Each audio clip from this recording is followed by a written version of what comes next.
Hi hello ನಮಸ್ತೆ, ನಾನು ರಾಜು ಅಷ್ಟೇ. ನೀವು ನೋಡ್ತಾ ಇದ್ದೀರಾ centre point Kannada YouTube channel.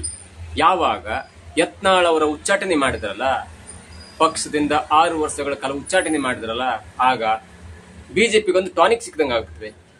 BJP ಎಲ್ಲಾ ರೆಬಲ್ ಟೀಮ್ನವರು ಒಂದಾಗ್ಬಿಟ್ಟಿದ್ದಾರೆ. ಜೊತೆ ವಿಜೇಂದ್ರ ಅವರ ಜೊತೆಗೂಡಿ ಅವರು ಪ್ರತಿಭಟನೆಯನ್ನ ಮಾಡ್ತಾ ಇದ್ದಾರೆ. ಕಾಂಗ್ರೆಸ್ ಸರ್ಕಾರದ ವಿರುದ್ಧ ಬೆಲೆ ಏರಿಕೆ ಪ್ರತಿಭಟನೆ ಆಗಿರ್ಬೋದು, ನಾನಾ ತರದ ಪ್ರತಿಭಟನೆಯಲ್ಲಿ ವಿಜೇಂದ್ರ ಅವರಿಗೆ ಸಾಥ್ ಕೊಡ್ತಾ ಇದ್ದಾರೆ.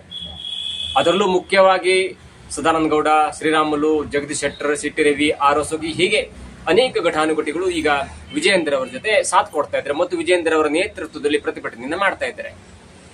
ಒಂದ್ ಕಡೆ ಯತ್ನಾಳ್ ಅವರು ಉಚ್ಚಾಟನೆ ಆಯ್ತು, ಅದಾದ ನಂತರ ಬಿಜೆಪಿಯಲ್ಲಿ ಒಂಥರ ಟಾನಿಕ್ ಸಿಕ್ಕದಂಗಾಯ್ತು ವಿಜೇಂದ್ರ ಅವರಿಗೆ. ಮತ್ತೊಂದ್ ಕಡೆ ಯತ್ನಾಳ್ ಅವರು ಕೂಡ ಬಿಜೆಪಿಗೆ ಪರ್ಯಾಯ ಶಕ್ತಿ ಎಂಬಂತೆ ಬೆಳಿತಾನೆ ಇದ್ದಾರೆ.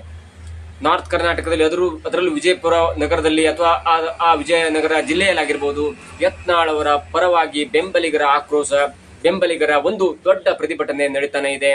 ಯತ್ನಾಳ್ ಅವರಿಗೆ ಮೋಸ ಆಗಿದೆ, ಯತ್ನಾಳ್ ಅವರನ್ನು ಉಚ್ಚಾಟನೆ ಮಾಡಬಾರ್ದಿತ್ತು, ಯತ್ನಾಳ್ ಅವರು ಹಿಂದೂ ಪರ ಸಂಘಟನೆಗಾಗಿ ಕಾದು ಕುಳಿತಿದ್ರು, ಸಂಘಟನೆಯನ್ನ ಮಾಡ್ತಾ ಇದ್ರು, ಬಿಜೆಪಿಯನ್ನ 3-4 ದಶಕಗಳಿಂದ ಕಟ್ಟಿದ್ರು ಎನ್ನುವ ದೊಡ್ಡ ಪ್ರತಿಭಟನೆ ಆಗ್ತಾ ಇತ್ತು ಮತ್ತು ಆಕ್ರೋಶ ಕೂಡ ಕೇಳಿ ಬರ್ತಾ ಇತ್ತು. ಅದಾದ ನಂತರ ಸಾವಿರಾರು ಪದಾಧಿಕಾರಿಗಳು ಕೂಡ ರಿಜೈನ್ ಮಾಡಿದ್ರು. ಒಂದ್ ಕಡೆ ಯತ್ನಾಳ್ ಅವರು ಉಚ್ಚಾಟನೆಯಿಂದ ಬಿಜೆಪಿಗೆ ಟಾನಿಕ್ ಸಿಕ್ಕಿದ್ರೆ, ಮತ್ತೊಂದ್ ಕಡೆ ಯತ್ನಾಳ್ ಅವರು ಉಚ್ಚಾಟನೆಯಿಂದ ಯತ್ನಾಳ್ ಅವರು ಕೂಡ ತಮ್ಮ ವರ್ಚಸ್ಸನ್ನ ಹೆಚ್ಚಿಸಿಕೊಂಡ್ರು. ಇದೀಗ ಒಂದು ಕ್ಲೈಮ್ಯಾಕ್ಸ್ ಹಂತಕ್ಕೆ ಬಂದ್ ನಿಂತಿದೆ. ಅದೇನಂದ್ರೆ, ಬಿಜೆಪಿಯ ರಾಜ್ಯಾಧ್ಯಕ್ಷರಾಗಿರುವಂತಹ ವಿಜೇಂದ್ರ ಅವರ ನೇತೃತ್ವದಲ್ಲಿ ಜನಾಕ್ರೋಶ ಯಾತ್ರೆ ನಡೀತಾನಿದೆ. ಅದಕ್ಕೆ ಇದೀಗ ಯತ್ನಾಳ್ ಅವರು ಕೂಡ ಸಾಥ್ ಕೊಟ್ಟಿದ್ದಾರೆ. ಹಾಗಾದ್ರೆ ಯತ್ನಾಳ್ ಅವರು ಬಿಜೆಪಿಗೆ ಸೇರ್ತಾರ? ಯತ್ನಾಳ್ ಅವರ ಗರು ವಾಪಸ್ ಆಗತ್ತಾ? ಅದಕ್ಕೆ ಸೆಂಟ್ರಲ್ ಅವರು ಒಕ್ಕಿ ಕೊಟ್ಟಿದ್ದಾರ? ಇವೆಲ್ಲವನ್ನ ನೋಡೋದಕ್ಕಿಂತ ಮೊದಲು ಜನಾಕ್ರೋಶ ಯಾತ್ರೆಯನ್ನ ಕನ್ಸಿಡರ್ ಮಾಡಿದರೆ ಯಾಕೆ ಜನಾಕ್ರೋಶ ಯಾತ್ರೆಗೆ ಯತ್ನಾಳ್ ಅವರು ಸಾಥ್ ಕೊಟ್ರು ಎನ್ನುವುದನ್ನ ನೋಡೋಣ. ಅದಕ್ಕೂ ಮೊದಲು ನಮ್ಮ ಚಾನೆಲ್ ಅನ್ನ ಸಬ್ಸ್ಕ್ರೈಬ್ ಮಾಡಿಲ್ಲ ಅಂದ್ರೆ ಈಗಲೇ ಸಬ್ಸ್ಕ್ರೈಬ್ ಮಾಡಿ, ಜೊತೆಗೆ ಕಾಮೆಂಟ್ ಮುಖಾಂತರ ತಮ್ಮ ಅನುಭವವನ್ನ, ತಮ್ಮ ಅನಿಸಿಕೆಗಳನ್ನ ಹೇಳ್ಕೊಳ್ಬಹುದು. ಎಸ್ ವೀಕ್ಷಕರೇ, ಕಾಂಗ್ರೆಸ್ ಸರ್ಕಾರದ ಈ ದುರಾಡಳಿತ, ಬೆಲೆ ಏರಿಕೆಯ ಮಧ್ಯೆ ಬೆಲೆ ಏರಿಕೆಯನ್ನ ಪ್ರತಿಭಟನೆ ಮಾಡುವ ಸಲುವಾಗಿ ಬೆಂಗಳೂರಿನಿಂದ ಕೈಗೊಂಡಂತ ಈ ಬಿಜೆಪಿ ನೇತೃತ್ವದ ಜನಾಕ್ರೋಶ ಯಾತ್ರೆ ಇದೀಗ ವಿಜೇಂದ್ರ ಅವರ ವಿರೋಧಿಯಾದಂತ, ಬಿಜೆಪಿ ಪಕ್ಷದಿಂದ ಉಚ್ಚಾಟನೆಯಾದಂತ ಯತ್ನಾಳ್ ಅವರ ತಾಯಿ ನೆಲದಲ್ಲಿ ಬಂದು ನಿಂತ್ಕೊಂಡ್ಬಿಟ್ಟಿದೆ. ಅವರ ನೆಲಕ್ಕೆ ಬಂದ್ಬಿಟ್ಟಿದೆ. ಬೆಂಗಳೂರಿನಿಂದ ಪ್ರಾರಂಭವಾಯಿತು, ಮೈಸೂರಿಗೆ ಹೋಯ್ತು, ಅದಾದ ನಂತರ ಉಡುಪಿ, ಮಂಗಳೂರು, ಶಿವಮೊಗ್ಗ, ಕಾರವಾರ, ಶಿರ್ಸಿ, ಹೀಗೆ ಅದಾದ ನಂತರ ಇವತ್ತು ಬೆಳಗಾಂ, ಬಾಗಲಕೋಟೆ, ಅದಾದ ನಂತರ ಯತ್ನಾಳ್ ಅವರ ಕ್ಷೇತ್ರಕ್ಕೆ ಬಂದ್ಬಿಟ್ಟಿದೆ. ನೋಡಿ ಹೇಗಿದೆ ಅಂತ. ಒಂದ್ ಕಡೆ ಬಿಜೆಪಿಯ ನೇತೃತ್ವವನ್ನು ವಹಿಸಿಕೊಂಡಂತ ಯತ್ನಾಳ್ ಅವರು ವಿರೋಧಿಯಾದಂತ ವಿಜೇಂದ್ರ ಅವರು ದೊಡ್ಡ ಪ್ರಮಾಣದಲ್ಲಿ ಸಮಾವೇಶವನ್ನು ಮಾಡಿ ಕಾಂಗ್ರೆಸ್ ಸರ್ಕಾರದ ವಿರುದ್ಧ ಹರಿಹಾಯ್ತಾ ಇದ್ದಾರೆ. ಅದೇ ಸಮಯಕ್ಕೆ ಯತ್ನಾಳ್ ಅವರು ಕೂಡ ಬಿಜೆಪಿಯ ಈ ಯಾತ್ರೆಗೆ, ಜನಾಕ್ರೋಶ ಯಾತ್ರೆಗೆ ಸಾಥ್ ಕೊಟ್ಟಿದ್ದಾರೆ. ಹಾಗಾದ್ರೆ ಸ್ವತಃ ಯತ್ನಾಳ್ ಅವರೇ ಅವರನ್ನು ವೆಲ್ಕಮ್ ಮಾಡಿದ್ರ, ಸ್ವಾಗತ ಮಾಡಿದ್ರ ಎನ್ನುವುದು ಕೂಡ ಈಗ ಟ್ವಿಸ್ಟ್ ಆಗಿದೆ. ನೋಡಿ, ಯತ್ನಾಳ್ ಅವರು ತಾನು ಏನೇ ಹೇಳ್ಬೇಕು ಅಂದ್ರೆ ನೇರವಾಗಿ ಹೇಳ್ತಾರೆ, ಟ್ವೀಟ್ ಮಾಡ್ತಾರೆ, ಇಲ್ಲ ಬಾಯಿ ಬಂದಾಗ ಬೈದ್ ಬಿಡ್ತಾರೆ, ಯಾರನ್ನೂ ಮುಲಾಜಿಗೆ ಇಟ್ಕೊಳ್ಳೋದಿಲ್ಲ ಅಂತ ಮನುಷ್ಯ ಯತ್ನಾಳ್ ಅವರು. ಹಿಂದೂ ಪರ ಅತ್ಯಂತ ಕಟ್ಟರ್ ವಾದಿಯಾದಂತ ಯತ್ನಾಳ್ ಅವರು ಯಾರನ್ನೂ ಬಿಡೋದಿಲ್ಲ. ತನಗೆ ಯಾವ್ದು ಸರಿ ಯಾವ್ದು ತಪ್ಪು ಅನ್ನೋದನ್ನ ಮನದಲ್ಲಿ ಇಟ್ಟುಕೊಂಡು ತನ್ನ ಸ್ನೇಹಿತನಾದ್ರೂ ಕೂಡ ನೇರವಾಗಿ ಮಾತನಾಡುವಂತ ವ್ಯಕ್ತಿತ್ವ ಹೊಂದಿದವರು ಯತ್ನಾಳ್ ಅವರು. ಆದರೆ ಜನಾಕ್ರೋಶ ಯಾತ್ರೆಗೆ ಯಾಕೆ ಸ್ವಾಗತವನ್ನು ಮಾಡಿದ್ರು ಅನ್ನೋದಿಲ್ಲಿ ಈಗ ಮುಖ್ಯವಾಗುತ್ತೆ. ನೋಡಿ, ಯತ್ನಾಳ್ ಅವರು ಕೆಲವೊಂದು ಸಲ ನೇರವಾಗಿ ಮಾತಾಡ್ತಾರೆ, ಕೆಲವೊಂದು ಸಲ ತಮ್ಮ ಬೆಂಬಲಿಗರ ಜೊತೆ ಮಾತನಾಡಿ ಬೆಂಬಲಿಗರ ಜೊತೆ ಹೇಳಿಸ್ತಾರೆ. ಅಂದ್ರೆ ತಮ್ಮ ರೆಬಲ್ ಟೀಮು, MLA ಅವರಲ್ಲ, ತನ್ನನ್ನ ಇಲ್ಲಿಯ ತನಕ ಬೆಳೆಸಿದಂತ ಅನೇಕ ಪದಾಧಿಕಾರಿಗಳಿದ್ದಾರೆ. ಯತ್ನಾಳ್ ಅವರು ಏನೇ ನಿರ್ಣಯ ಕೈಗೊಳ್ಬೇಕಂದ್ರೂ ಕೂಡ ಅವರ ಕೆಲವೊಂದು ಸಂಘಟನೆಯ ಅಧ್ಯಕ್ಷರ ಜೊತೆ ಮಾತಾಡ್ತಾರೆ, ಪದಾಧಿಕಾರಿಗಳ ಜೊತೆ ಮಾತಾಡ್ತಾರೆ. ಯಾವಾಗ ಯತ್ನಾಳ್ ಅವರು 6 ವರ್ಷ ಪಕ್ಷದಿಂದ ಉಚ್ಚಾಟನೆ ಆದ್ರಲ್ಲ, ಆ ಕ್ಷಣದಿಂದ 100 ಪದಾಧಿಕಾರಿಗಳು ರಿಜೈನ್ ಮಾಡಿದ್ರು. ಬಿಜೆಪಿಯ ತಮ್ಮ ಪೊಸಿಷನ್ ಹುದ್ದೆಗೆ ರಿಜೈನ್ ಮಾಡಿದ್ರು. ಅಂತ ಕಾರ್ಯಕರ್ತರು ಇದೀಗ ಬಿಜೆಪಿಯ ಜನಾಕ್ರೋಶ ಯಾತ್ರೆ, ಇನ್ ದ ಸೆನ್ಸ್ ಯತ್ನಾಳ್ ಅವರ ವಿರೋಧಿಯಾದಂತ ವಿಜೇಂದ್ರ ಅವರು ಕೈಗೊಂಡಿರುವಂತಹ ಜನಾಕ್ರೋಶ ಯಾತ್ರೆಗೆ ಸ್ವಾಗತ ಕೊಟ್ಟಿದ್ದಾರೆ. ಮತ್ತೆ ತಮ್ಮ ಸಾಮಾಜಿಕ ಜಾಲತಾಣದಲ್ಲಿ ಅನೇಕ ಕಡೆ ಟ್ವೀಟ್ ಮಾಡಿ ವಿಜೇಂದ್ರ ಅವರ ಮತ್ತು ಬಿಜೆಪಿಯ ಜನಾಕ್ರೋಶ ಯಾತ್ರೆಗೆ ನಮ್ಮ ಸ್ವಾಗತ ಇದೆ, ಬೆಲೆ ಏರಿಕೆ ವಿರುದ್ಧವಾಗಿ ಬಿಜೆಪಿ ಮಾಡ್ತಾ ಇರುವಂತದ್ದು ತುಂಬಾ ಸತ್ಯವಾದದ್ದು ಮತ್ತು ತುಂಬಾ ಒಳ್ಳೆಯದು, ಬಿಜೆಪಿಯ ಜನಾಕ್ರೋಶ ಯಾತ್ರೆಗೆ ತಮ್ಮದು ಯಾವುದೇ ಅಭ್ಯಂತರವಿಲ್ಲ, ನಾವು ಕೂಡ ಸಪೋರ್ಟ್ ಮಾಡ್ತೇವೆ ಎನ್ನುವ ಒಂದು ಸಾಮಾಜಿಕ ಜಾಲತಾಣದಲ್ಲಿ ಮಾಡಿರುವಂತಹ ಪೋಸ್ಟ್ ಇದೀಗ ವೈರಲ್ ಆಗ್ತಾ ಇದೆ. ಅವ್ರು ಹೇಳಿದಿಷ್ಟು, ಬಿಜೆಪಿಯ ಜನಾಕ್ರೋಶ ಯಾತ್ರೆ ಬಿಜಾಪುರ ಬರ್ತಾ ಇದೆ, ಬಿಜಾಪುರಕ್ಕೆ ಸ್ವಾಗತ ಸುಸ್ವಾಗತ ಎನ್ನುವ ನಿಟ್ಟಿನಲ್ಲಿ ಒಂದು ಪೋಸ್ಟ್ ಮಾಡಿದ್ದಾರೆ.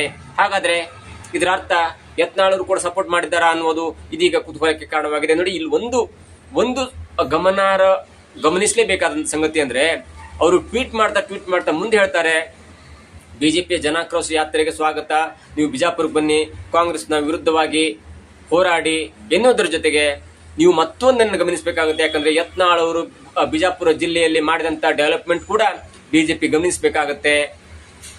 ಬಿಜಾಪುರದಲ್ಲಿ ಏನೇನೆಲ್ಲ ಡೆವಲಪ್ಮೆಂಟ್ ಮಾಡಿದರೆ, ಯತ್ನಾಳ್ ನೇತೃತ್ವದಲ್ಲಿ ಬಿಜಾಪುರದಲ್ಲಿ ಎಂತೆಂತ ಡೆವಲಪ್ಮೆಂಟ್ ಆಗಿದೆ, ಎಂತೆಂತ ಅಭಿವೃದ್ಧಿ ಆಗಿದೆ ಎನ್ನುವುದನ್ನು ಕೂಡ ಬಿಜೆಪಿ ಬಂದು ಗಮನಿಸಬೇಕಾಗಿದೆ. ಜೊತೆಗೆ ಅನೇಕ ಬಿಜೆಪಿಯ ಕಾರ್ಯಕರ್ತರು ನಮ್ಮ ವಿರುದ್ಧ ಇಲ್ಲಿ ಗಲಾಟೆ ಮಾಡುವಂತ ಸಂಭವ ಕೂಡ ಇದೆ. ಯಾಕಂದ್ರೆ ಯತ್ನಾಳ್ ಅವರ ಹೆಸರನ್ನ ಕೆಡಿಸುವ ಸಲುವಾಗಿ ಕೆಲವೊಂದು ಕಿಡಿಗೇಡಿಗಳು ಇಲ್ಲಿ ಗಲಾಟೆ ಮಾಡಬಹುದು. ಹಾಗಾಗಿ ಯತ್ನಾಳ್ ಬೆಂಬಲಿಗರ ಕೆಲವೊಂದು ಜನರು ಅಥವಾ ಪದಾಧಿಕಾರಿಗಳು ಪೊಲೀಸ್ ಇಲಾಖೆಯು ಕೂಡ ಒಂದು ಮಾಹಿತಿಯನ್ನು ಕೊಟ್ಟಿದ್ದಾರೆ ಮತ್ತು ಕಂಪ್ಲೇಂಟ್ ಅನ್ನು ಕೊಟ್ಟಿದ್ದಾರೆ.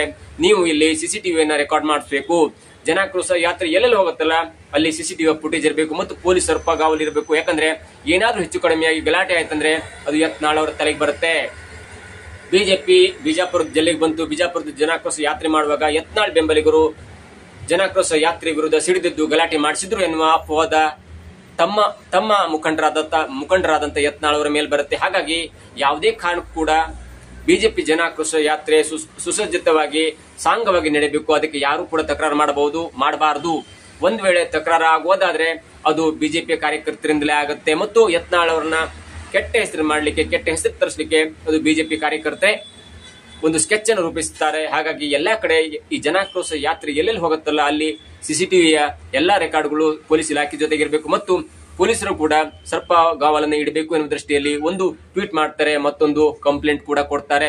ಇವೆಲ್ಲವನ್ನ ನೋಡ್ತಾ ಇದ್ರೆ ಯತ್ನಾಳ್ ಅವರು ಪಕ್ಷದಿಂದ ದೂರ ಆಗಿದ್ದಾರಾ ಅಥವಾ ಯತ್ನಾಳ್ ಅವರು ಮತ್ತೆ ಪಕ್ಷಕ್ಕೆ ಹತ್ತಿರವಾಗ್ತಾರಾ ಅನ್ನೋದು ಕೂಡ ಕುತೂಹಲವಾಗುತ್ತೆ. ಯಾಕಂದ್ರೆ 2028 ಚುನಾವಣೆ ನಂತರ ಸುರಿಸುಮಾರು 2029 ವೇಳೆಗೆ ಎಲ್ಲಾ ಪಕ್ಷಗಳು ಅಂದ್ರೆ ಬಿಜೆಪಿಯ ಹಿಂದುತ್ವ ಅಜೆಂಡಾ ಉಳ್ಳಂತ ಎಲ್ಲರೂ ಕೂಡ ಒಟ್ಟಾಗಿ ಹೋಗ್ತಾರೆ ಎನ್ನುವ ದೊಡ್ಡ ಸೂಚನೆ ಸಿಕ್ಕಿದೆ. ಹಾಗಾಗಿ ಇದೀಗ ಯತ್ನಾಳ್ ಅವರು ಬಿಜೆಪಿ ವಿರುದ್ಧ ಯಾವುದೇ ಮಾತನಾಡ್ತಾ ಇಲ್ಲ. ಜೊತೆಗೆ ಸಿದ್ದರಾಮಯ್ಯ, ಡಿ.ಕೆ. ಶಿವಕುಮಾರ್ ಹೀಗೆ ಅನೇಕರ ವಿರುದ್ಧ ವಾಗ್ದಾಳಿಯನ್ನು ಮಾಡ್ತಾ ಇದ್ದಾರೆ.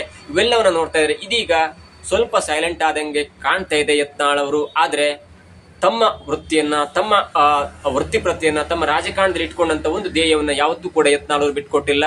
ಹಾಗಾಗಿ ಬೆಲೆ ಏರಿಕೆಯ ವಿರುದ್ಧವಾಗಿ ಬಿಜೆಪಿ ಆಗಲಿ ಜೆಡಿಎಸ್ ಆಗಲಿ ಯಾವುದೇ ಪಕ್ಷ ಮಾಡಿದ್ರು ಕೂಡ ಅದಕ್ಕೆ ಬೆಂಬಲ ಇದ್ದೇ ಇರುತ್ತೆ. ಯಾಕಂದ್ರೆ ಸರ್ಕಾರದ ವಿರುದ್ಧ ವಿರೋಧ ಪಕ್ಷದವರು ಪ್ರತಿಭಟನೆ ಮಾಡಲೇಬೇಕು. ಅದರಲ್ಲೂ ಈ ಕಾಂಗ್ರೆಸ್ ಪಕ್ಷ ಇದೆಯಲ್ಲ, ಇಂಥ ಕಾಂಗ್ರೆಸ್ ಪಕ್ಷದ ವಿರುದ್ಧವಾಗಿ ಹೋರಾಡಬೇಕು ಎನ್ನುವುದು ಯತ್ನಾಳ್ ಅವರ ಒಂದು ದೊಡ್ಡ ಮಾನದಂಡ. ಹಾಗಾಗಿ ಬಿಜೆಪಿ ಕೈಗೊಂಡಂತ ಈ ಜನಾಕ್ರೋಶ ಯಾತ್ರೆಗೆ ಯಾವುದೇ ಕಾರಣಕ್ಕೂ ಕೂಡ ಯತ್ನಾಳ್ ಅವರು ವಿರೋಧವನ್ನು ಮಾಡಲಿಲ್ಲ. ಜೊತೆಗೆ ಇವತ್ತು ಯತ್ನಾಳ್ ಅವರ ಭೂಮಿಯಲ್ಲಿ, ಯತ್ನಾಳ್ ಅವರ ನಾಡಿಗೆ ಅವರ ವಿರೋಧಿಯಾದಂತ BS ಯಡಿಯೂರಪ್ಪನವರ ಪುತ್ರ ಆದಂತ ವಿಜೇಂದ್ರ ಅವರು ಕೂಡ ಕಾಲಿಡ್ತಾ ಇದ್ದಾರೆ. ಇನ್ ಮುಂದೆ ಸಂಜೆ ವೇಳೆಗೆ ಯಾವ ತರ ಡೆವಲಪ್ಮೆಂಟ್ ಆಗುತ್ತೆ, ಏನಾದ್ರೂ ಕಿಡಿಗೇಡಿಗಳು ಅಲ್ಲಿ ಏನು ಕೆಲವೊಂದು ಘಟನೆಗಳನ್ನ ಸಂಭವಿಸಲಿಕ್ಕೆ ಬಿಡ್ತಾರಾ ಅಥವಾ ಪೊಲೀಸ್ ಸರ್ಪಗಾವಲಿನಲ್ಲಿ ಎಲ್ಲವೂ ಕೂಡ ಸುಸಜ್ಜಿತವಾಗಿ ಸಾಂಗವಾಗಿ ನಡೆಯುತ್ತಾ ಎನ್ನುವುದನ್ನು ಕಾದು ನೋಡಬೇಕಾಗಿದೆ. ಏನೇ ಆಗಲಿ, ವಿಜೇಂದ್ರ ಅವರು ಕೈಗೊಂಡಂತ ಜನಾಕ್ರೋಶ ಯಾತ್ರೆಗೆ ಯತ್ನಾಳ್ ಬೆಂಬಲಿಗರು ಕೂಡ ಪರೋಕ್ಷವಾಗಿ ಬೆಂಬಲವನ್ನು ಸೂಚಿಸಿದ್ದಾರೆ. ಇದರ ಅರ್ಥ ನಾವು ಸಪೋರ್ಟ್ ಮಾಡಿದ್ದೇವೆ, ಕಂಪ್ಲೀಟ್ ಆಗಿ ವಿಜೇಂದ್ರ ಅವರಿಗೆ ಜೈ ಅಂದಿದ್ದೇವೆ ಎನ್ನುವುದಲ್ಲ. ಇದರ ಮತ್ತೊಂದು ಅರ್ಥ ಏನಂದ್ರೆ, ನೀವು ಬಿಜೆಪಿಯವರು ಜನಾಕ್ರೋಶ ಯಾತ್ರೆ ಮೂಲಕ ಬಿಜಾಪುರ ನಗರಕ್ಕೆ ಬರಬೇಕು. ಬಿಜಾಪುರ ನಗರದಲ್ಲಿ ಯತ್ನಾಳ್ ಅವರು ಮಾಡಿದಂತ ಡೆವಲಪ್ಮೆಂಟ್ ಅನ್ನ ನೀವು ನೋಡಿ ಕಣ್ತುಂಬಿಕೊಂಡು ಹೋಗಿ ನೀವು ಮಾಡಿದಂತ ಉಚ್ಚಾಟನೆಯ ಅರಿವು ನಿಮ್ಗೆ ಆಗ್ಬೇಕು ಎನ್ನುವ ದೃಷ್ಟಿಯಲ್ಲಿ ಪರೋಕ್ಷವಾಗಿ ಟಾಂಗ್ ಕೊಟ್ಟಂತಿದೆ ಯತ್ನಾಳ್ ಬೆಂಬಲಿಗರು. ಈ ಟಾಂಗ್ ಪರೋಕ್ಷವಾಗಿ ಬಿಜೆಪಿ ಕೂಡ ಅರ್ಥವಾಗುತ್ತೆ. ಇವೆಲ್ಲವನ್ನ ನೋಡ್ತಾ ಇದ್ರೆ ಯತ್ನಾಳ್ ಮತ್ತು ವಿಜೇಂದ್ರ ಅವರ ನಡುವಿನ ಶೀತಲ ಸಮರ ಇನ್ನೂ ಮುಗ್ದಿಲ್ಲ ಅನ್ನೋದು ಇದೀಗ ಮೇಲ್ನೋಟಕ್ಕೆ ಕಾಣುತ್ತೆ. ಇದಾಗಿತ್ತು ಇವತ್ತಿನ ವಿಶೇಷ. ನೋಡ್ತಾ ಇರಿ centre point Kannada YouTube channel.